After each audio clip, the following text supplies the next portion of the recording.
Hey, everybody. Welcome to the All In Podcast. With us today, again, the Queen of Quinoa, David Friedberg, David Sachs, the Rain Man himself, and of course, the dictator here, Chamath. And let's get ready. It's time. Chamath and Sachs. Here it comes, everybody. Sachs is ready.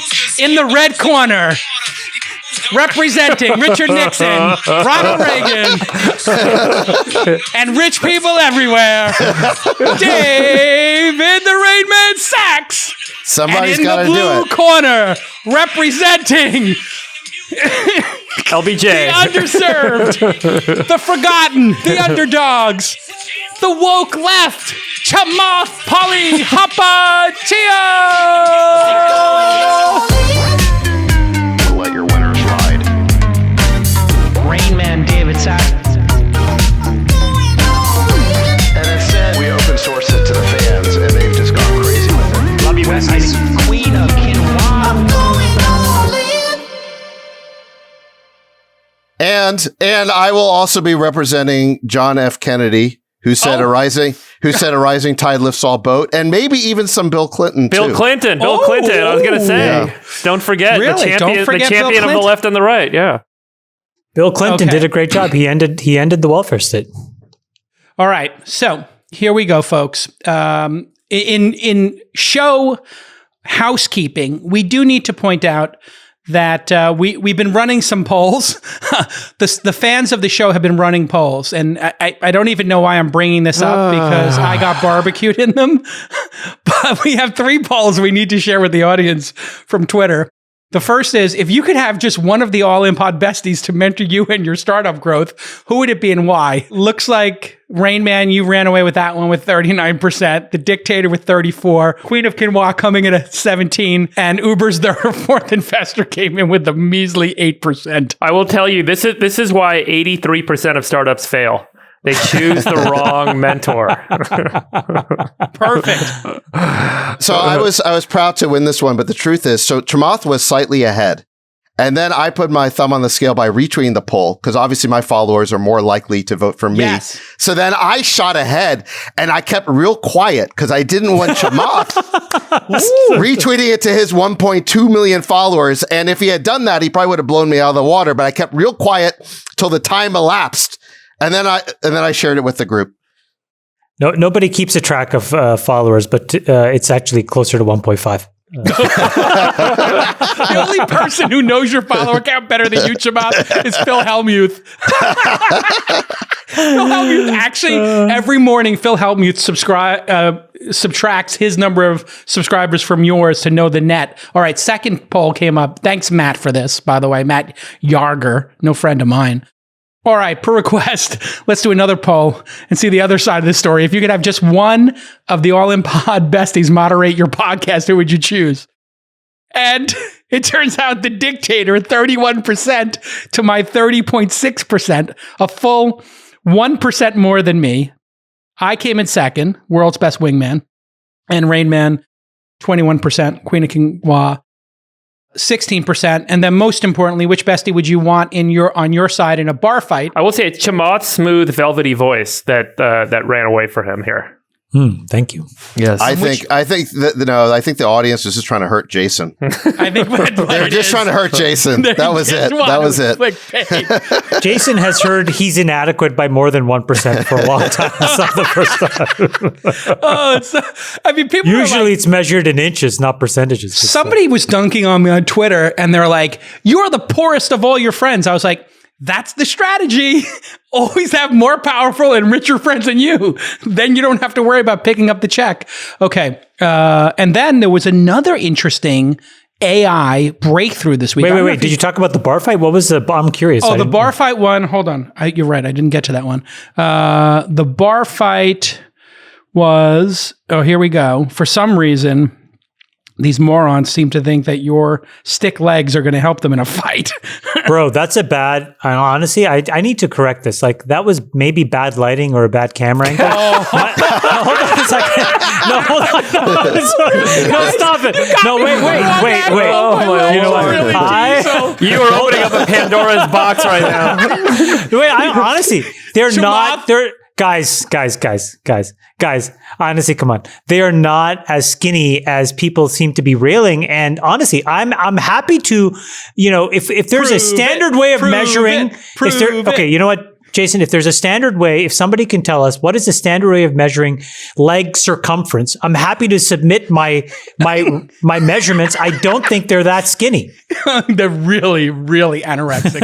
It's super disturbing. Fuck you. You got a lot going on up top. I'm very proud of you, but below the belt, it's not true, bro. I work on my legs a lot. It's keep working. It's legs and abs to keep your back strong. I will tell you guys one thing. This podcast will win in a poll is the hosts talk about themselves more than any other podcast on the internet.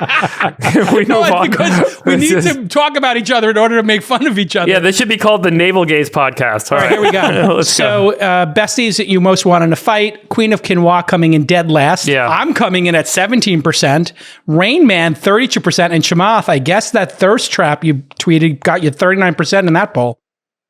The other thing these polls taught me is why democracy doesn't work. But go on, Chamath. Yeah. I can hold my own in a physical altercation. I think you want Chamath and I, because I think Sachs is going to be under the table calling 911. And Freeberg's going to try to talk it out and get just absolutely sucker punched. He's going to be like, guys, we don't really need to fight. Jason is the one that would smash the beer bottle, create a shiv, and say, "Let's go." I would have Jason. I would actually pick Jason as number one.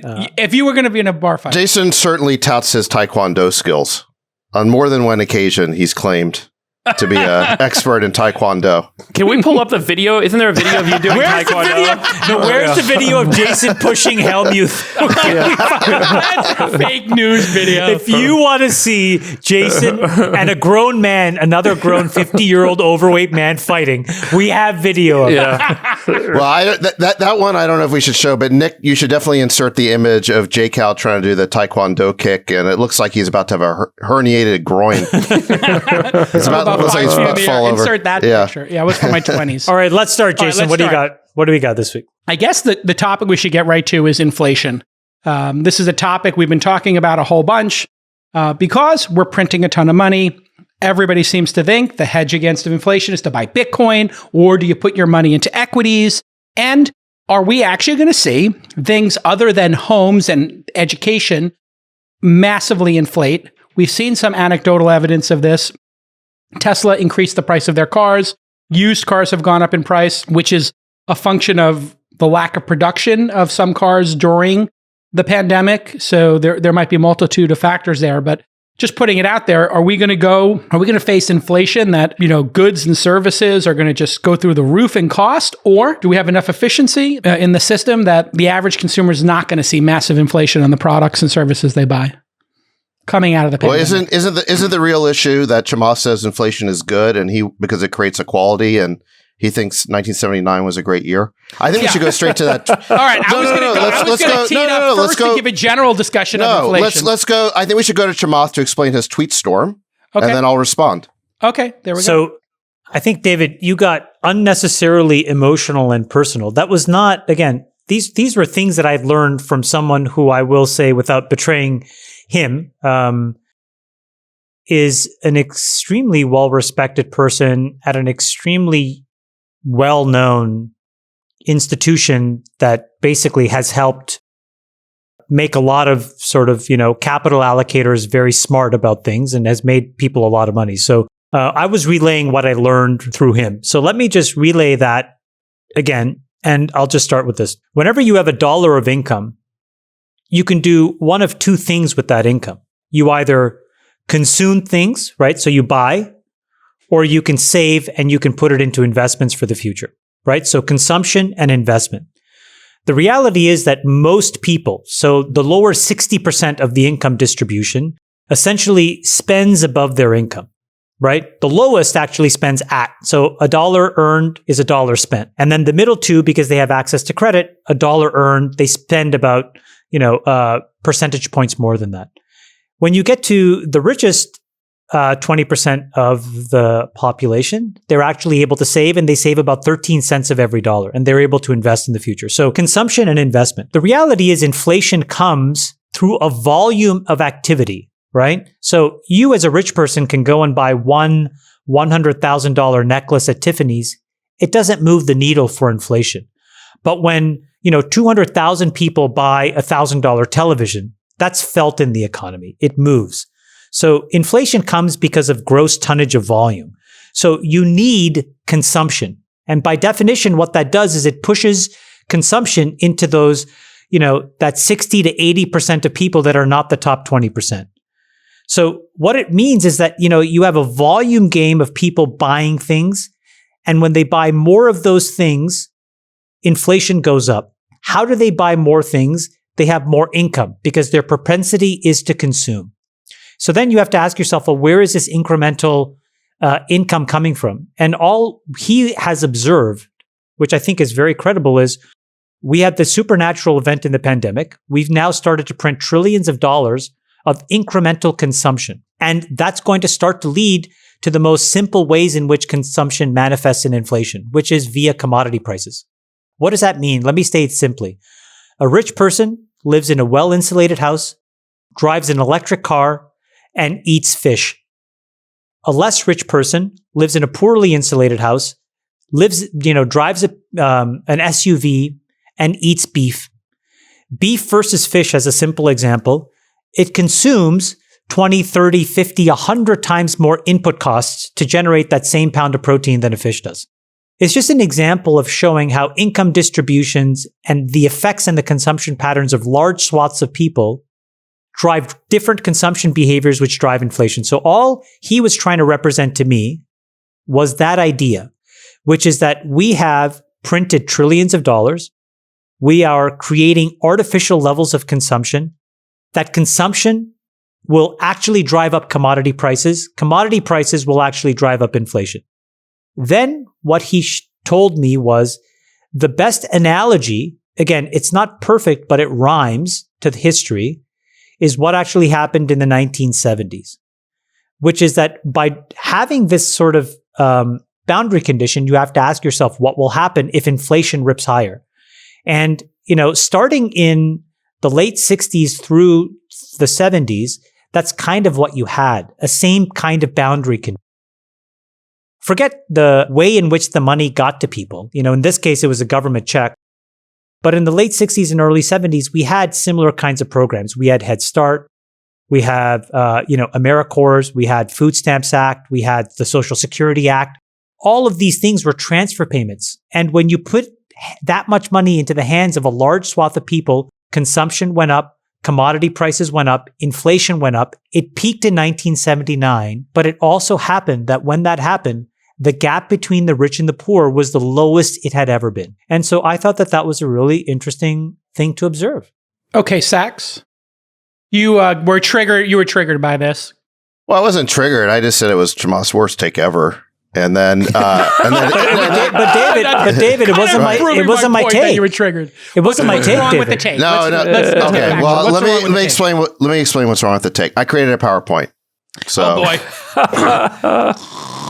I pulled a Chamath. No, it's not boring, and Chamath has done it too. So don't even go there. I'm gonna do email. You guys come and hit me up in the second half. No, Friedberg. We're gonna keep the Friedberg index high. So go ahead, Sachs. Take us through the PowerPoint. What do you want to explain? I'll keep this quick. Okay, so I've called the PowerPoint Chamath's worst take ever.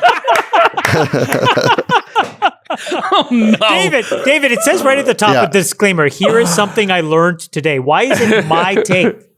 Well, you responded to me then saying that I didn't like facts, so that was your response. So I'm going to show you some facts. Okay. So first of all, let's ask the question: was 1979 a good year? I don't think you can just cherry pick this one number, the Gini index, and say that this was some sort of great year. 1979, a severe recession begins, which ultimately leads to negative 0.3% GDP growth in 1980. the word stagflation misery index become household terms. We had unemployment of 6% on its way to 7.2% in 1980. We had a 13.3% in inflation rate. The prime rate for 30-year mortgage was 11.2%. Good luck trying to buy a house. We had long lines at the gas pump. There was an oil embargo. I remember it. We had Do you guys remember the gas pump lines? I wasn't born yet, but go on. Yeah, it was crazy. And then, Jimmy Carter declares a national crisis in confidence. This was the so-called malaise speech. And he was well on his way to becoming a one-term president. So what this shows is David, that, David, hold on. Let me just do the takeaway. So the takeaway is that, the Gini index says 1979 was a great year. And, the issue is the reason it wasn't is because it's a lot easier to make everyone equally poor than equally rich. When the economy does poorly, guess what? The gap shrinks. Then Margaret Thatcher had a great line about this. So long as the gap is smaller, they would rather have the poor be poorer. That's a great video everyone should watch on her last speech to Parliament. Chamath posted this chart showing this was the percentage of wealth held by the top 0.1%. Chamath, we'll go to you next to explain 1, 2, and 3. But let me just point out, look at when else the Gini index was plummeting, the 1930s. The Great Depression did a great job creating relative equality by making everyone poor. So my point is, yeah, I understand there are these inequalities, but you know what creates inequality? Economic booms. That's what creates inequality. What we should care about is not just inequality, but economic growth, real wage growth, poverty, how many people are below the poverty line, and concentrations of power. So that's what we should be looking at, not just this Gini coefficient. Let me stop there. I've got other slides, but I'll stop there and let you respond. Sachs, go back one slide. The 3 points there were just interesting to me. Number one was LBJ and the war on poverty and all those social programs. Number two, and you spoke about this, but I don't think you're doing a full accurate assessment. What Carter's biggest mistake was he stopped the transfer payments because LBJ started them. Nixon continued them. Carter stopped them.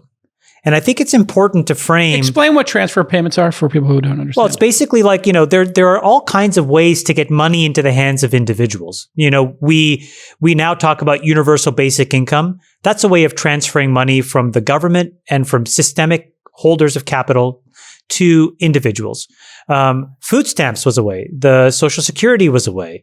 There's all kinds of different ways. Welfare was a way until Clinton disassembled that. So I think that what we'll never know is what would have happened if Carter hadn't actually stopped those balance of payments. And the key point is about what happened then afterwards in 3. So you had this basically stopping by Carter. He didn't get to reap any of the benefits of it. Reagan comes in and says, you know what, we're going to simplify the tax code. We're going to defund all kinds of stuff, including, for example, all the mental health defunding that he had already done in California that spewed people with mental health disease onto the streets of San Francisco and Los Angeles. And that sort of continued. And then the real cataclysmic change on top of all of this, which sealed the fate of that trend line, happened in point number 3, which is when George Bush in 2001 had this really seminal decision, which is he had the ability to block China from entering the WTO, and instead he let them in. And he traded that for a vote on the Security Council. And when you think about what really happened there, you unleashed 1 billion people willing to do anything at a cheaper, faster, and better rate. You ushered in globalization. You ushered in the gutting of the middle class of America, and you transferred all that wealth creation that could have happened in a more inefficient, but in a balanced way that could have benefited Americans, and you shipped them abroad to China. So I think it's just interesting to note that basically since 1979, we've all been singing from the same playbook.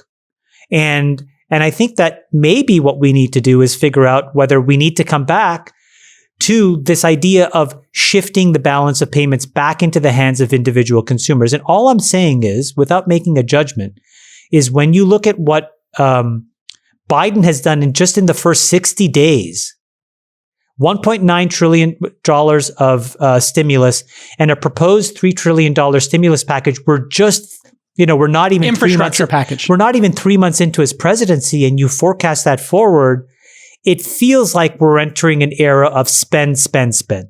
And that was an opinion of mine, which I believe is actually fairly accurate. I do think it will drive inflation. I do think it'll drive commodity prices. And I think on balance, I do think it will suppress the wealth creation of the rich. And I do think it will give folks that don't necessarily have investments the ability to make more in real income, which they will spend. Well, okay, just quickly. So I'm going to begin by agreeing with the part of Chamath's response that I agree with, which is what happened around 2000, 2001, which killed wage growth for the average worker. Chamath is right about that, but it wasn't just George W. Bush. It was a bipartisan disaster. In 2000, Bill Clinton pushes Congress to approve the U.S.-China trade agreement and gave them full access to the WTO. This was basically temporary MFN. And look at what he said. He said, economically, this agreement is the equivalent of a one-way street. It requires China to open its markets to us in new ways. And it turned out to be a one-way street the other way. And then he also said that for the first time, our companies will be able to sell and distribute products in China made by workers here in America without being forced to relocate manufacturing to China. We'll be able to export products without exporting jobs. Well, gee, the exact opposite happened. So, and then what happens in 2001 is Bush makes this situation permanent. He grants what's called permanent normal trade relations, which is basically MFN status in perpetuity to China, granting them full access to our markets. And Chamath is right that devastated the average worker because all of a sudden they're being forced to compete with, foreign labor that's potentially making $2 a day and is not subject to the same labor laws and environmental laws as workers in the U.S. are. So I agree with Chamath about what happened then, but I got to go back and clean up this view of what happened between 1980 and 2000, because that's where I think we have this disagreement. Let's talk about the China thing for a second. Yeah. We made a mistake there. We got hoodwinked. We don't have access to their market. I think it would be good to pause for a second and say, okay, we tried this experiment for 20 years. There was some good that came out of it. Our companies were able to grow and become the dominant players in the world, like Apple, and Amazon, right? We did capture a lot of this value. And a lot of people came out of poverty in China, I guess on the margins. That's a good thing, we can all agree. But it's a communist country, and we basically enabled a communist country to become essentially, our counterparty in running the planet and in our leadership positions on the planet. What do we do now in terms of unwinding this? Is there a way to roll this back, or do we just mute it from this point forward? And how does it become a two-way street, or is that just not even possible, as we've seen with the NBA and some other companies, Twitter, Google, just not being allowed to even operate in China? Who's we? America? The United States? The United States. I mean, U.S. citizens, U.S. companies, global companies. I mean, I think that the challenge is your framework, right? Because guys, I think there's one big thing you're forgetting in 2001, which is I think that Bush actually traded away access to the WTO so that they could guarantee China's vote when he wanted to go to war with Iraq, which happened in 2003. Okay, well, two dumb decisions that got worse by being put together. All I'm saying is it was a trade. It was a trade. He traded access to the WTO in return for their support for a UN resolution to go to war with Iraq. Look, Chamath, you said that I was defending the Republican point of view. I'm not. I'll be the first to say that George W. Bush his presidency was a disaster. I think it'll go down as one of the worst. He got us into all these stupid foreign wars in the Middle East. He began them. I think the decisions with China were a mistake. So I certainly don't want to defend that. And by the same token, I think the Clinton years were generally great years in America. So this is not a partisan analysis on my part. What do you think, though, about the China concept here and how we would go forward? And what's the path forward with China? I mean, again, I think it comes down to your objective and who are you solving for. Who should we solve for? Democracy, the human species? Well, I mean, I feel like the point of view that, one government is innately better than another is being tested and proven right and wrong every day right now. And I'm not sure that it's fair to say that just because the form of government that the Chinese have kind of adopted and used to govern their country and their people is innately wrong. There's certainly things that are innately wrong in many democracies and that are innately wrong in many non-democratic republics. And so I'm not sure it's fair to just say that, that's really the objective is let's get rid of that communism. I mean, that was an easy kind of simple, check that you could use a few decades ago as a way to kind of rally everyone emotionally towards some cause. But I think there's a lot of businesses today that operate effectively in their own kind of geopolitical cloud. And it's a little bit of a kind of misstatement to think that an American company is an American company. It's not that American, quote unquote, American companies solely build their stuff and sell their stuff in the United States. Many quote unquote American companies build stuff overseas and sell stuff overseas. And globalization, as much as we might want to kind of poo-poo the effects it's had on the average quote unquote American worker, it really has transformed the way businesses operate with respect to politics and countries. There's what's the book? I can't remember the book, but there's a book that speaks to how a lot of large multinational corporations today effectively have to operate as if they were countries into and unto themselves. And so they have competing interests with respect to what the average American or the American government or the American people might have, even though they might be quote unquote American companies, and there might be some intricate tie.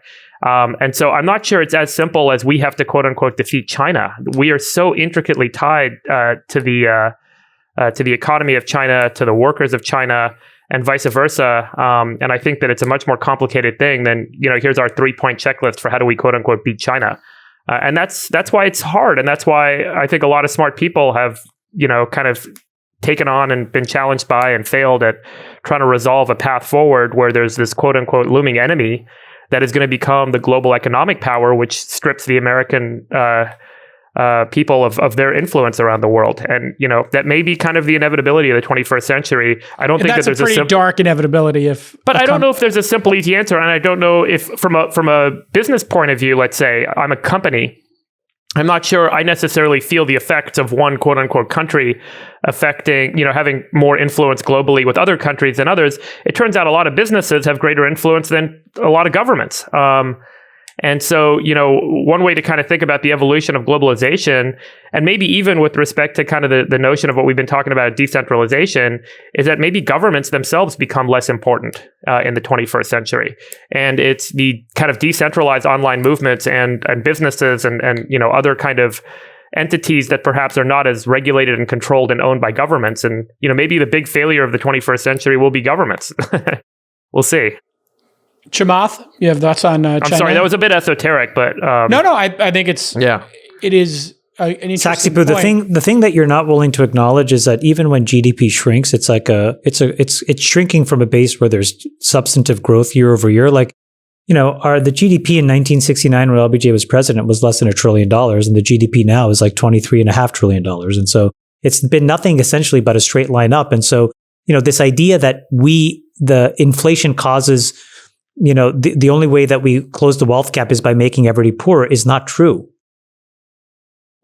Some people may be getting less rich at the same rate, so they feel poorer, but the idea that you actually become poorer is just not true. It's a feeling that you have, but it's not rooted in fact. So, Sax, when you look at the wealth gap, are you concerned about the gap, or are you concerned with the status of the folks on the bottom and how much their lot in life has gotten better? Yeah, I mean, I'm concerned with both. Actually, I have a slide on this too. I would buy this argument, and I've heard this argument from people not as smart as David. I would buy this argument if GDP did something other than go up in an absolute straight fucking line. No, it doesn't. It doesn't. Well, hold on. Let me show GDP in a second. The first thing I want to just cover is that part of the problem with the Gini index is it doesn't fully account for government transfers.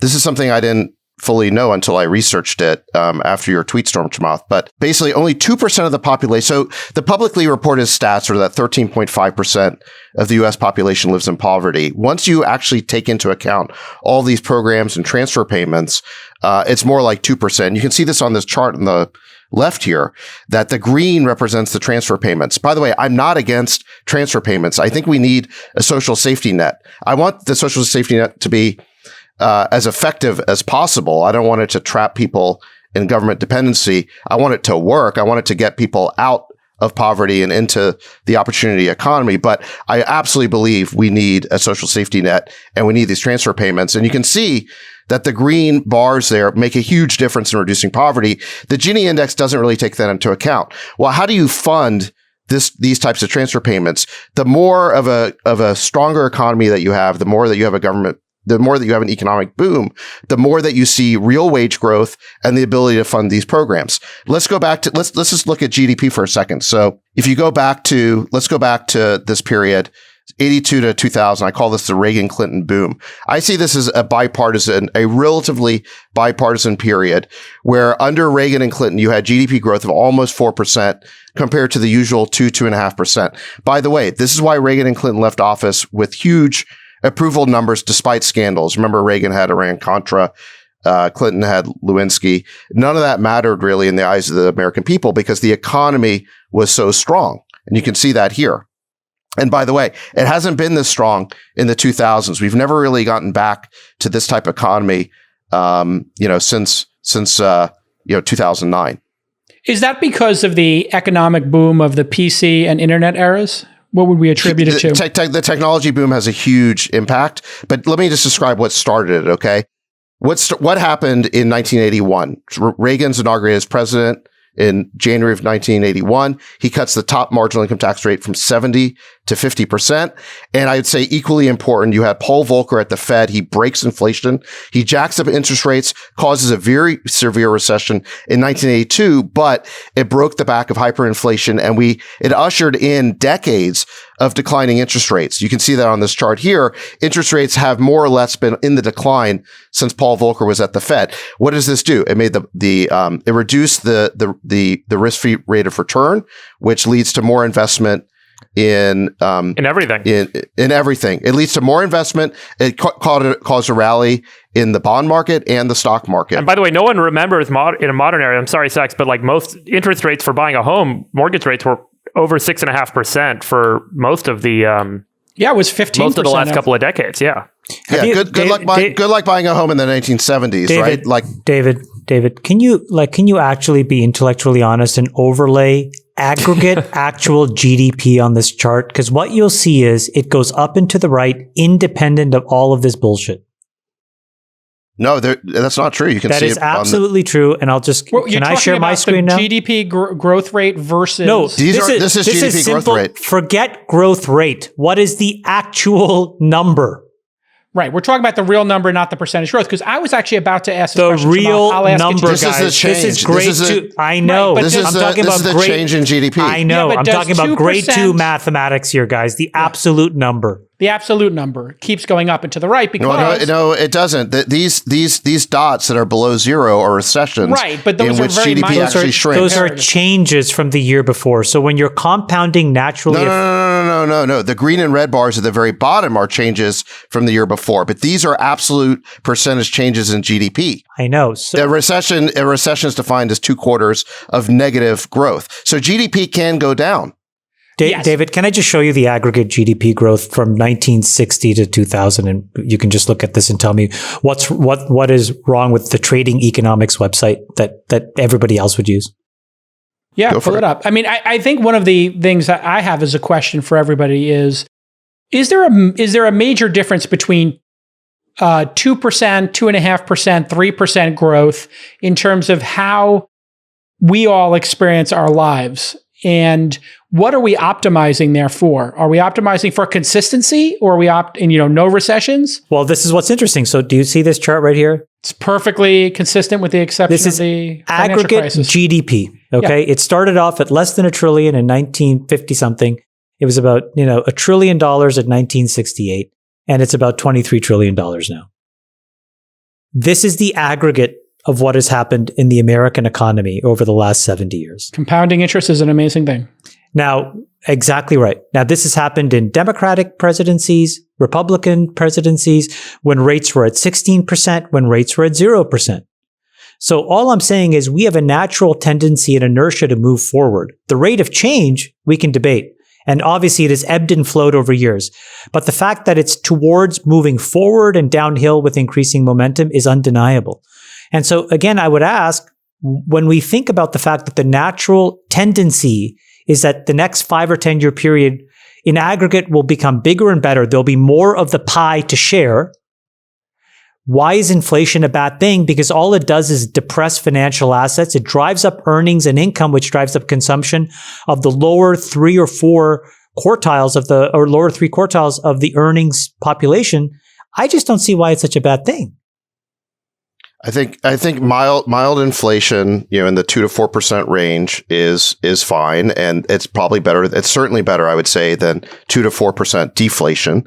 But when you start to get runaway inflation like we did in the 1970s, it massively increases interest rates, and that makes it harder for people to buy houses and borrow money and invest money because now the risk-free rate of return is higher, and that leads to only stagflation. Applies. I know, but that only applies to the top quartile of the population. The bottom 3 quartiles don't give a shit about what you just said because they don't do it. I don't think people want to have to spend $600 on a loaf of bread. That's it. Look, you look at Venezuela, you look at Weimar Germany. You do not want inflation to get out of control, and it can spiral out of control because once people start to expect. Is that realistic though? That it will spiral out of control given technological advances, efficiency? I mean, that's the backdrop that all against. You are bringing up, I think, the really brilliant point, which is, could it really even happen today? Because if you think about where we allocate our time and attention and consumption, half of it, by definition, are in things that are just so naturally deflationary. We're all, we're on YouTube, Facebook, TikTok all the time. Those are naturally deflationary sinks of time and energy and effort and money. Right. So to Jason's point, I think that's actually true. I don't think that it's even possible to actually have hyperinflation anymore. Where do we have hyperinflation? NFTs, Bitcoin, equities, and homes. Financial assets. And homes. Right. I mean, and that's a highly regulated, and I guess healthcare and higher education. Those, but pretty much anything that the government's involved in. Basically, the government's not involved in NFTs and Bitcoin. Those are the anti-government portfolio. But by the way, healthcare inflation really started in Obama because of Obamacare. Yeah, anything that the government's involved in inflates. Yeah, because if the government's paying the bill, why wouldn't you raise prices? Well, there's no competitive market. There's one customer. Charge whatever you want, etc. So Chamath, to be clear, inflation is not my number one concern right now. I'm just saying that it would not be a good thing to let it get out of control. That's all. But it's not the biggest concern on my list. Your main concern is dunking on Chamath for that tweet storm. No, I'm not dunking on him. He dunked on me saying that, it's basically turned into a bunch of 15-year-old girls who said something and got misinterpreted on social media, and now we have to work it out. No. I'll tell you, and you, the audience, are the beneficiaries. No, I'll tell you my main concern is this idea that economic booms are not a good thing because, God forbid, the people at the top might get richer. That's the problem. Let's pivot to that then. Yeah. I don't know if you guys have been following what's happening with the head of operations I guess he's the head of warehouses at Amazon. Amazon is standing up to Elizabeth Warren on Twitter. They're mixing it up. Did you guys see these tweets? Let's pull a couple of them up. What? You haven't seen these? No. Chamath, didn't you donate some ridiculous amount of money to Elizabeth Warren's campaign? No, $25,000. Just a little tasty poo. It was a little teaser bet, and I didn't like what I saw, so I had to shut it down. I shut it down on the turn. The flop was not. Feeler bet? Was it a feeler bet? The flop bet. You limped in? You limped in with 7-4?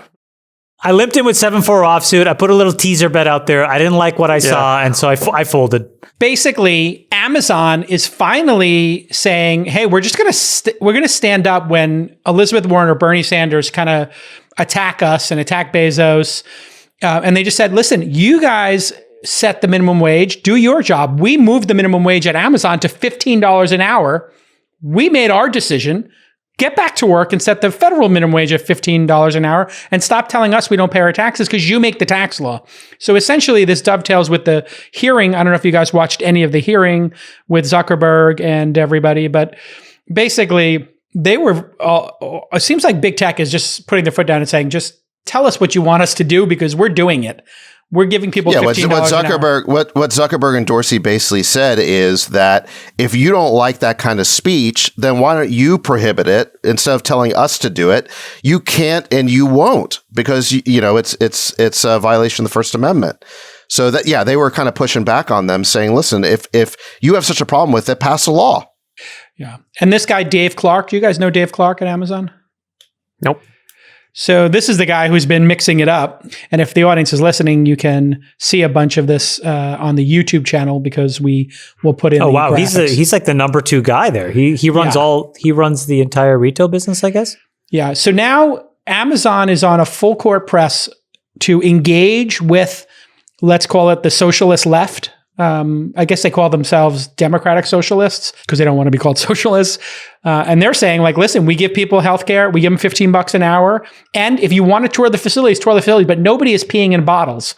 And then of course the press and a couple of people showed bottles with pee in them that drivers can't stop to even go to the bathroom, which I think is a tragedy and horrible. People should not have to pee in bottles. I mean, they asked me about it on CNBC today. I was like, is this a serious question? Like, of course, nobody should be peeing in bottles. But if you look at this exchange, I think we're kind of hitting the end of this debate, which is everybody kind of agrees. We should have healthcare for everybody in the country. We should have a $15 minimum wage. Why are we dunking and fighting with each other when we've got this adversary, which is... or 2 adversaries with Russia and China. We have these 2 crazy adversaries who want to build authoritarian countries and control the economy and eventually control the planet. Why are Americans fighting with each other over these issues? I mean, this is just incredible. I just want to read it. Bernie Sanders says, I look forward to meeting with Amazon workers in Alabama on Friday. All I want to know is why the richest man in the world, Jeff Bezos, is spending millions trying to prevent workers from organizing a union so they can negotiate for better wages, benefits, and working conditions. To which he replies, all we want to know is why the senator is one of the most powerful politicians in Vermont for 30 plus years, and their minimum wage is still only $11.75. Amazon's minimum wage is $15 plus great healthcare from day one. The senator should save his finger-wagging lecture until after he actually delivers in his own backyard. To your point, it is getting to a point now where folks are like, all right, guys, so step up and change the laws. And change the incentives. And I think that that's going to be really important. Saxy, you had something that you were really miffed by what Zuck said or something at the thing about all of this? Well, what Zuck was trying to do in that hearing, the stratechery guy, what's his name? Ben Thompson? Ben Thompson. Stratechery. Yeah. I think it's stratechery. Stratechery. No, it's stratechery. No, stratechery. He literally said it. He came to the poker game that we do at the D conference, or the RECO conference, whatever it's called, co-conference. And he said it's stratechery. Okay. Right. It's strategy plus tech, right? It's the worst name that was ever created. Stratechery. Yeah. Stratechery. Anyway. It's $100 a year. He's got like 10,000 people paying for it. It's crazy. Fabulous. It makes millions. The way he... Okay, great. So thank you for that. Thank you for that clarification. What Ben Thompson wrote, the way he described Zuck's statement is that Zuck was pulling up the ladder on all the other social networking sites that might come afterwards. And it was one of those tactical maneuvers that's in Facebook's sort of narrow self-interest, but it's so obviously in their self-interest that, people slam them for that. It's just too Machiavellian. And basically what Zuckerberg said is, listen, we now have over 30,000 people doing content moderation. You guys should check, the lawmakers should change Section 230 to say that, you, the social media sites only get Section 230 protection, the liability shield, if you engage in this kind of content moderation. But if you're a site that doesn't, then you don't get protection. Well, what's Zuckerberg trying to do? Small startups can't hire 30,000 people to do content moderation. So this is like classic regulatory capture, but done brazenly in the open at a congressional hearing. I think you're right. I think it kind of makes a lot of sense from him. The game theory is pretty obvious, which is like, okay, make it now impossible for anybody to compete with us. And you basically lock us in forever. It's pretty brilliant. The question is, what do you think the odds are that politicians fall for this? I think they're forcing their hand now. So they don't have much of a choice. Yeah, well, I mean, the Democrats on that committee have basically been saying that disinformation is a huge problem and the social media sites, need to correct it. You need to control it. And so Zuckerberg comes along and says, okay, great, no problem. We've hired 30,000 content moderators. We're going to do what you said. In fact, we're going to hire more. And by the way, if you really want to get tough about this, why don't you modify Section 230 to require it? Well, how many other startups can ever hire that number of content moderators? This is creating a moat that will basically protect Zuck and Facebook forever. Right capture. Yep. And the other crazy thing in this was this stupid format they come up with where they give each person who's, a senator or congressman or congressperson who's doing the questioning, they give them 5 minutes. So they're like, I only want a yes, no answer. And you're like, I'm going to ask you the most challenging problem in the world. I need you to answer yes or no, binary, 1 or 0. And it's like, well, that's not kind of how a nuanced issue works, like Section 230. This is going to take some time. Can I get 1 minute to answer the question? 2 minutes to answer the question? And so Jack and Zuckerberg and everybody just kind of threw their hands up. They're like, I can't answer this in a yes, no. Can you give me 30 seconds to answer these questions? It was pretty ridiculous. And then they were trying to get them all to say that their platforms were used for the January 6th insurgency. And I don't agree with Zuck on much, but he was like, no, I think the people who were involved in January 6th were responsible for it. So whether that's the president or the people who broke into the Capitol, they're the ones who are actually responsible for this. You guys didn't watch it. I read some summaries of it, and I think Dorsey actually did a great job, and I liked his performance. And let me read you a quote. Mike Solana tweeted this. But he said, Jack said, I don't think these decisions should be made by private companies or the government, which is why we're suggesting a protocol approach to help the people make the decisions themselves. That was Jack Dorsey. Now, that almost sounds like me if he just changed the word protocol to First Amendment case law. So I don't want these companies or the Senate Judiciary Committee, censoring people. I want to use a revered external standard, which is the First Amendment case law that's been developed over the last 2 centuries. So Jack wants to use a protocol. Okay, but fine. But he's on the right track here, which is he's saying, look, we don't want to be in the business of having this power to decide who's going to have access to the town square. And that's a step in the right direction. Well, and he's also got a project there to turn social networks into open standards. So in other words, the way anybody can make an email client because email is an open standard. Anybody can build a web page or a browser because HTML is an open standard. He wants to do that. And he's working on that inside of Twitter, where anybody is going to be able to take their tweets and they're going to be decentralized. There's going to be no central server.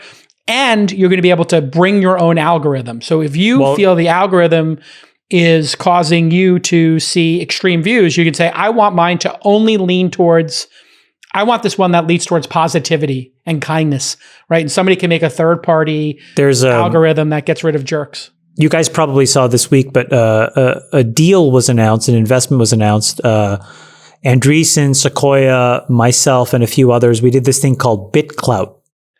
Oh, I heard about this. Yeah. So what is it? Just to give you a sense of it, it's like, I've been hearing about it separately from a bunch of people. Yeah. So, I mean, like in a nutshell, what these guys did was they said, okay, well, we're just going to take, this entire blockchain concept and we're going to fork it and we're going to create this thing where folks can essentially have one blockchain. They can, have content around it and then identify sort of people and nodes. And all of a sudden, like we all have this currency that sits on top of this Bitclout currency. And why that's interesting is their first app that they built on top of this was basically a kind of a clone of Twitter, just kind of as a proof of concept app. And I think, Jason, it's moving to a place where now people with reputation and people with trust can actually signal that they have it. And then that's probably a better way over time for folks like us to figure out what is valuable and not valuable, what is trustworthy or not, irrespective of whichever end of the spectrum it's coming in off of. And then if there is disinformation, that person's quote unquote Bitclout stock, right, their token will fall in value. There'll probably be a lot of interesting apps that are built on top of this. I was really drawn to the general idea of the project, and I think that's what Andreessen and Sequoia probably felt as well. So, there are these interesting solutions. There's Bitclout, there's Jason, what you said, this open source project at Twitter. It's all going to be really interesting. But I think if we can get to a way where we can quantify reputation and trust, that's another way of working around the pulling up the ladder effect of what Facebook and Twitter effectively told Congress this week. I want to talk to you guys about what the hell is going on in the Suez Canal and what does this mean? I mean, Freeberg, what the fuck is this? This is unbelievable. It's so random and unfortunate, but this ship that weighs 200,000 metric tons that's taller. It's longer than the Empire State Building is tall, going through the Suez Canal, which I think, there's about 100 ships a day go through the Suez Canal. And it's, the Suez Canal really is, kind of an amazing engineering accomplishment that connects the Mediterranean Sea to the Red Sea. It basically allows ships from Asia to not have to go all the way around Africa to get to Europe. And the ship goes into the Suez Canal, and it had a blackout. Its power went out. And so it just kept cruising without being able to control the steering, because there's like friggin' power steering on these massive ships. And, they don't have like a wire connected to the rudder. And so, no backup battery supply, I guess. Who knows? No one knows. But the power went out, and the total blackout on the ship, they couldn't get the power back on, and the thing just keeps cruising and cruising and cruising. And it cruises right into the side, which is this big sand barrier on either side of the Suez Canal. And it gets lodged in the sand barrier on the side. Now, when you have 200,000 metric tons moving at a few miles an hour, that's an incredible amount of momentum, of energy. And so when it lodges in the side, that's, it's lodged in there. Mass and now it's times stuck. Acceleration equals it's actually mass times velocity, but you're close. And so the thing just basically got lodged in there, and they can't get it out. And now they think it's going to take another week or two before they'll be able to kind of dig all around the sand and tugboat the thing out of there. But I think what's interesting, so 10% of global trade moves through the Suez Canal, and about 100 of these massive ships a day, move through this canal. But it really highlights the fragility of our global supply chain. Similar to kind of the experience I think we had during the COVID pandemic, when all of a sudden things like toilet paper were less available to us. But a small power outage on a boat, on a ship, in the middle of the Suez Canal can suddenly block up so much of global trade and cause, massive fluctuations in commodity prices and availability of supplies and products for businesses around the world. There's going to be rippling economic effects for a period of time. It's unclear how significant they're going to be. But, I really do think that taking note of the fragility of our supply chain in this particular context is worth taking a step back. And, I spend a lot of my work time, obviously off the podcast, thinking about kind of our systems of industry. And, the global industrial revolutions were really predicated on this notion of centralization. We took a lot of our production systems and we centralized them and created automated, repeatable tasks. And that reduced the cost and allowed us per unit of production to basically make things much more affordably. But the problem with centralization, generally speaking, in supply chains is exactly this, which is you have a supply chain that is much more delicate. And it is much more, think about the difference in power, right? If the power goes out at a power plant, all the homes that are connected to it lose power, versus if every home had their own power generator or solar cells, they could continue to support themselves. And in a similar context, so much, and this goes back to our conversation earlier about globalization, so much of our global supply chain for industry has become centralized by finding the lowest cost possible, but it loses all of its durability. And so the 21st century, and especially leading into this infrastructure bill that we're going to be talking about, or that's going to be talked about for a long time now, for months to come, presents an opportunity for us to think about durability in industry and durability in supply chains that I think is really profound and allows us to shift the balance of power, but also shift the sources of production of all the things we consume as a species in a much more distributed way. And that can be done using green technology, using 3D printing, printers, using biomanufacturing, using solar. There's a lot of vertical farming. Whatever. I'll disagree with you on that one, and we'll talk about that separately. But I would argue like so much of industry has been centralized because, remember, when the industrial revolutions took hold, the only skill set we had as a species was mechanical engineering. And in the years that followed, we developed skills in chemical engineering and ultimately in software and hardware engineering, and now more recently in biochemical engineering, where we can use biological systems to make stuff. And the advent of those technology capabilities, I think, really gives us the opportunity today to reinvent these supply chains. And so the Suez Canal, I hope, is a little bit of a wake-up call, and I hope leads into some of the thinking around the infrastructure build proposals, where we're about building durability in the supply chain. And in that process, by the way, creating manufacturing jobs, in a more distributed way. let me build on what you're saying. So for all of the people listening that really, really care about electrification and electric cars, and there's a bunch of Tesla bulls here. Tesla uses a specific kind of battery called NCA. And there's, other forms of batteries, but for the most part, and Tesla in China uses this LFP chemistry. But the point is, there's a lot of very, very valuable nickel that goes into making lithium-ion batteries.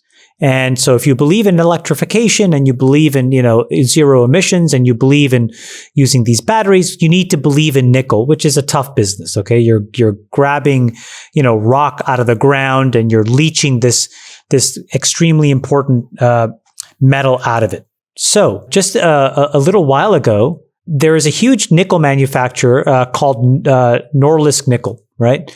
And they have these 2 Russian nickel mines. And just very recently, they flooded.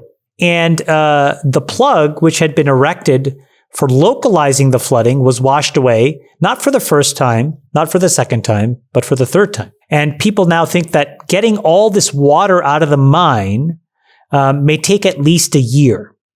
Okay? So why should we care? Well, right now, if you think about all the batteries that we're forecasted to make in order to sort of eliminate climate change and, do all these good things, and for, Tesla to make their, beautiful cars, or whomever they need nickel. And right now we have a deficit of nickel that's going to emerge now in less than a year.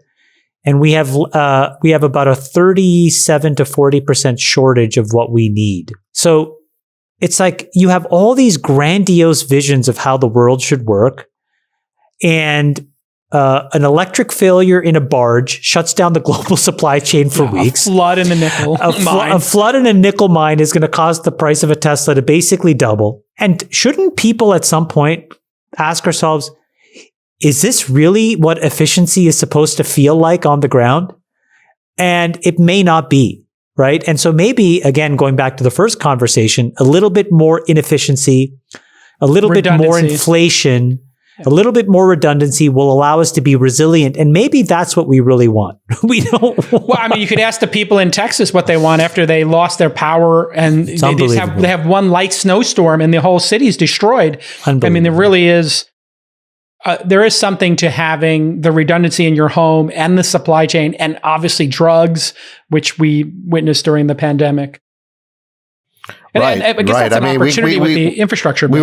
We were so concerned about short-term profit maximization that we offshored our entire pharmaceutical production and PPE manufacturing to China, which then said that they might ration it to us based on, geopolitical concerns. No, thank you. So yeah, that is penny wise and pound foolish. The absolute definition. Is the infrastructure bill going to fix it? Freeberg, you have a rundown of the infrastructure bill? There isn't good clarity on this. My concern is that there's going to be lots of push for things like roads and stuff that doesn't create ongoing jobs. That so much money is going to go into basically a disguised stimulus package, versus the ideal kind of infrastructure program set. Is to enable industry. So if you go back and you think about like the Manhattan Project and the Apollo mission, those were very expensive government programs that have a very specific mandate. But because there were big investments and difficult problems, they unlocked a lot of industry that followed that initial development cycle. And I think that is kind of a good guideline for us to think about with respect to what we might hope for an infrastructure bill to do, which is to create unlock for industry, as opposed to plowing money into short-term service contracts with a bunch of guys who are going to make a ton of money building roads, and it doesn't really change the industry very much. And so I'm concerned it's going to be a giveaway of money that's going to create a short-term stimulus, but doesn't really create long-term effects in the industry. But we'll see what kind of comes out as they get more clarity on this. There's certainly a big push for quote-unquote green, but I'm not sure the people that are quote-unquote green advisors in this context are going to be thinking about this, this next century of opportunity. So we'll see. America's going to have a real come to Jesus if they actually really give a shit about climate change. I'll give you a different example. Like, again, to really electrify, you have to pull metals out of the ground. That is a dirty business. Okay. And there are impacts to the environment, even if you're the best at it. And right now in the Western hemisphere, it takes 20 years to greenlight a mine. 20 years.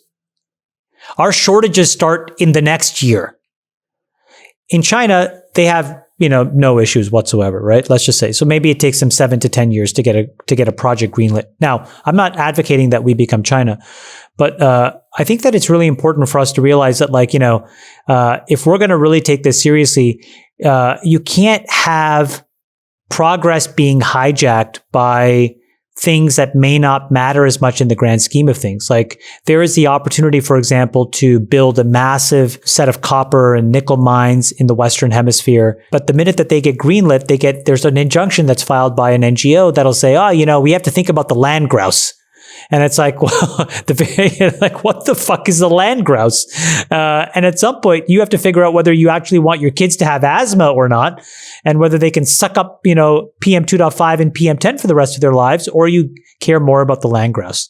And this is going to come to a head, and hopefully the infrastructure bill paves the way for these decisions, because I think as a country, we're going to have to decide, because many other countries, in order to have clean air and drinkable water, are going to basically prioritize humans over the land grouse. Yeah, I mean, it reminds me of the nuclear discussion we had earlier in this podcast of we can't even put a new nuclear power plant in this country without it taking decades. And any interesting updates on the business side? I saw, is Microsoft really about to buy Discord for $10 billion? Yeah, if you look at that compared to the Slack acquisition, is Slack got bought for $28 billion with, was it $800 million in revenue, yearly revenue at the time? And Discord has $150 million, and they're going for 10. That's unbelievable. It's an even higher multiple. Zach, how do you feel about your Yammer sale for $1.2 billion at this point? I mean, holy. Well, it was in hindsight, it was probably cheap. It made the market. Yeah. Well, I mean, back in 2012, we really thought back in 2012 that 1 to 2 billion was like the best case scenario of the upper bound of what a SaaS exit would look like. We just never realized how big the market could get. And now obviously you have Slack at close to 30 billion. You have DocuSign IPOing at 40 billion. You have Zoom at over 100 billion. And so the market's just ended up so much bigger than we ever thought. And we were the optimists. We were the ones building companies in SaaS back then. And so the cloud has just been and you see this now with, the numbers that Azure and Google Cloud and AWS keep reporting, where they're at like tens of billions of revenue, and they're still growing like 40, 50% a year. So the cloud is just so much bigger than what we all thought and what came before. So that's so I've just decided to stop trying to find new ideas and just a new thesis, and just keep investing in this. That's why I'm kind of all in on SaaS right now. Do you think Microsoft is doing this to compete with Slack, or they're doing it to just really take over gaming? Do you have any insights, Sachs? I think it's probably an element of both, where they do one of their few consumer business lines that's done really well is Xbox and gaming, and they bought Minecraft, and so I think they can get some value out of it there, but I have to believe that this is competitively driven. They got to be worried about Slack. I mean, the crown jewel at Microsoft is the Office suite. The reason they bought Yammer is to accelerate the transition of Office into cloud, social, and mobile. And it did help do that. And they got to be worried about Salesforce now buying Slack. I mean, Benioff has been wanting to go after Office for a long time, and this is his way to do it. Yeah. All right. There you have it, folks. Another All-In podcast is in the can. Let me just ask a question. Are people making summer plans and fall plans based on the I'm making tonight plans. I can't wait to get you victims into the poker room. Sachs, I want you to fly in. Please. Sachs, come and play. We need a full bestie victim. Well, Sachs, what's your plan tonight? Like, are you going to some fancy pasta restaurant with your wife? What are you doing? Popping bottles with? Yeah. Yeah. Who are you hanging out with tonight, Sachs? What are you doing? Yeah, what are you doing these days, Sachs? I'm just hanging with the kids. It was Friday night. I'm just going to ask again. Do you know their names? Yeah. Sachs, put them to bed. How many kids do you have? Put them to bed. Fly up north. Birthdays? Come to the poker game. Tell us your kids' middle names. Oops. Actually, that's a good one. That's a good one. Oops. You're like, yeah, whatever. John, Susan, who knows? I went to the movies last night.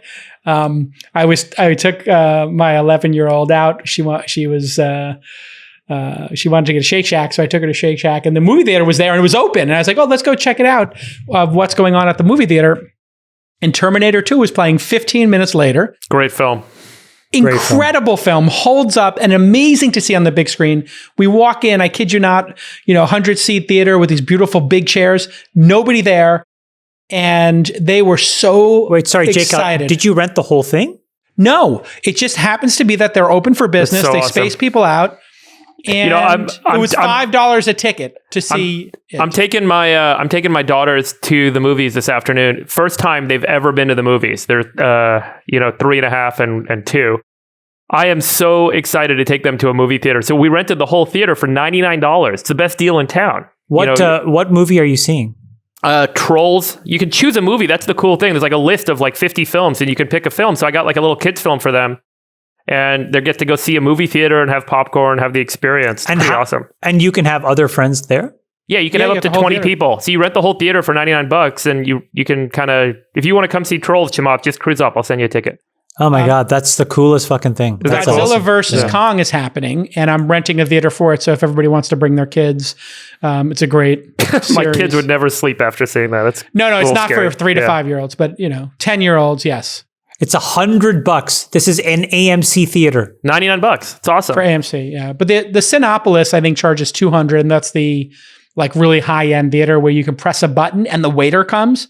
And the waiter was like, thanks for coming. We really appreciate it. Like, you're one of the first guests. No way. There is no way movie it was theaters... like kind of like an emotional moment for me to take my daughter again, because that's what we would do every Friday. Yeah. School would There's get no out. way movie theaters go out of business. I mean, it's such like a traditional experience. It's so American. I wonder it's just what AMC's trading at. Yeah, I wonder if AMC would be an interesting... Sax is sitting this conversation out. He's like, I got my movie theater downstairs. The usher is on standby, ready to let me in. Sax, how many seats are you... Sax is like, oh, you can only rent a 20-seat theater? I have a 40-seat theater. Sax, how many theaters do you have built in your various homes? Yeah, do you only have one theater per home, Sax? Is it one theater per home? No, he's got a multiplex in each, in case people want to watch different movies. They meet at the popcorn stand. I'm excited to go back to the movies. Me too. I'm gonna I love going soon. to the movies. I love it. How excited are you guys to go to Disneyland? I want to take my kids to Disneyland. I can't wait for Disneyland. Yeah. I can't wait. Sax and I, when COVID is over. I'm so sick. By the way, how right were we? I think it was like 2 or 3 pods ago. We were saying that COVID would be over by Memorial Day. And even in California, Gavin Newsom basically has finally capitulated to logic, and everybody can get a shot now as of April 15th. Yeah. Which means, we berated him. Which means by May 15th, everybody who wants to get vaccinated all it took was a recall and 2.2 million signatures. It took the recall and shaming him and berating him on Twitter constantly. I mean, Peter Pham was tweeting out like every day the growing inventories of vaccine and all the open appointments. We all were, and it's like ridiculous. We kept mentioning him. 5 million shots on shelves in a pandemic. I mean, you don't need to be Freeberg to understand how vaccines work. Each person's a blocker, right? Yeah. And the other thing that got Newsom to move was that Biden gave that press conference in which he moved up the date. And so then that prompted Newsom to move up his date. And the same thing happened like a month ago when Biden gave that speech where he said he gave that May 1st date as a date everyone should get vaccinated. So frankly, it'd be nice if we had a governor who would just do the right thing without the constant threat of recall and tweet shaming and and the president dragging him, into the future. But I guess what should we do with all? I'm curious what you guys think of what we should do with all this extra supply. I had an interesting idea for the economy. If you come to America and you've tested that you don't have COVID, right? You take a test before you get there. If you come to America, we will give you the vaccine at the airport. Jason, I think here's what we're going to do from now on. How great would that be for tourism? You're going to have 3 little chips a week, and you get to put a chip in a jar, and then you can suggest one of your ideas. But then once you hit 3, we're done. Okay. I think this was a good idea for the economy. Yeah. Vaccine tourism. Yeah, we formalize vaccine tourism. If you come to America for vacation, complimentary vaccines on the way in. Mm-hmm. I mean, we're already at the point. Everyone's look. I mean, effectively. No, I think effectively we're going to have that. It won't be at the airport, but I mean, all the restrictions are coming off in every state by mid-April now. Jason, most people can't afford an international plane ticket. They're not like going to come to the U.S. to get a shot. I would like to advocate that we take these extra vaccines and we ship them to the developing world. Yeah, they should go south of the border for sure. For sure. Yeah. And by the way, we're doing a much better job vaccinating people than Europe. I mean, it's unbelievable, but COVID is spiking in Europe right now because they've been so incompetent at getting people vaccinated. Well, their issue was they didn't want to put the order in. Shockingly incompetent. The Canadians and the Europeans said, we want you to prove to us the vaccine works before we put our order in. I don't think it's that, Jason. I think, Jason, I think that sometimes, over the last 40 years, there's been two polar opposites of governing people. One is what I would call the autocrat, and the other is what I would call kindergarten soccer, where when the ball, no matter where the ball is on the soccer field, every player on every team is surrounding it. Yes. And so as a result, no progress is. Here, progress is bursty and unpredictable and sometimes not great, but it can happen. And this is where I'm still shocked at the lack of scientific rigor and understanding by these people. And so how could you have an entire Western set of countries who are theoretically not stupid be in this situation in April of 2021, knowing what we know? Yeah. Well, how's Brexit looking now? Because Britain is almost fully vaccinated. Their COVID numbers are coming way down. And then the British variant, it started in the UK, is spreading like wildfire across Europe because they're too bureaucratic to get everyone vaccinated. So, I mean, Britain is looking really good by comparison right now. And they opted out of kindergarten soccer. Yeah. And by the way, this is just to tie back to the infrastructure for a second. I don't have a problem with infrastructure if the investment's going to be spent wisely. But how much of us trust the government to spend the money wisely as opposed to on pork barrel spending and wasteful projects and taking too long? We have the Bay Bridge in San Francisco. The original Bay Bridge took 2 years to build. And then the repair of it took 17 years where they did the upgraded version. And that's the problem we have is that nobody really trusts our government anymore to allocate this money wisely. Just to give people an idea, doses administered per 100 people, 39, well, now 40 for the US, and Israel, 114. Obviously, there's 2-dose shots. And Spain, 14, Italy, 14, Canada, 12, Mexico, 4. My mom, who's almost 80, just got her first shot, which I think is inexcusable. Justin Trudeau, if you're listening. Disaster. I just think that's unacceptable. Unacceptable. She's 79 years old. It's unacceptable. God, I mean, literally these politicians and bureaucrats design this complicated system to prove that they're helping people. It's just like Newsom trying to score equity points in California. It's this and all they do is get in the way. Equity. That's the word. All they do is get in the way. The red light should go off and you should run far away from whatever comes after. We're going to solve an equity problem. Let's go for efficiency. Let's go. Yeah. All right, everybody. We'll see you all next time on the All In Podcast. Love you guys. Love you, Besties. See you tonight. See you tonight, boys. See you tonight. Except Love for you. Chip in a chair. Chip in a chair.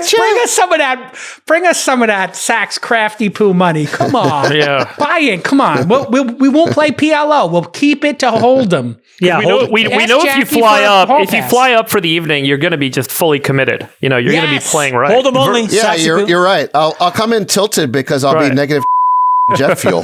Yes, come in negative. Jet fuel. Just go for a coin toss. How about if we cover it? We'll just do a flip and we'll cover it for you. We'll cover your jet fuel. Oh, that's not a no. I didn't hear a no. That's not a no. Somebody's lonely. Someone send text and tell her to kick him out of the house tonight. Let your winners ride. Rain Man David Sack. And instead, we open source it to the fans, and they've just gone crazy with it. Love you, Besties. The Queen of Quinoa.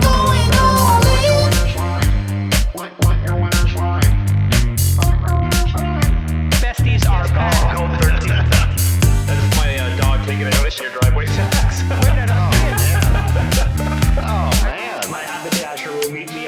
We should all just get a room and just have one big huge orgy because they're all just useless. It's like this sexual tension that they just need to release somehow. What? You're the bee. That's gonna be we need to get merch. Besties are I'm back. going all in.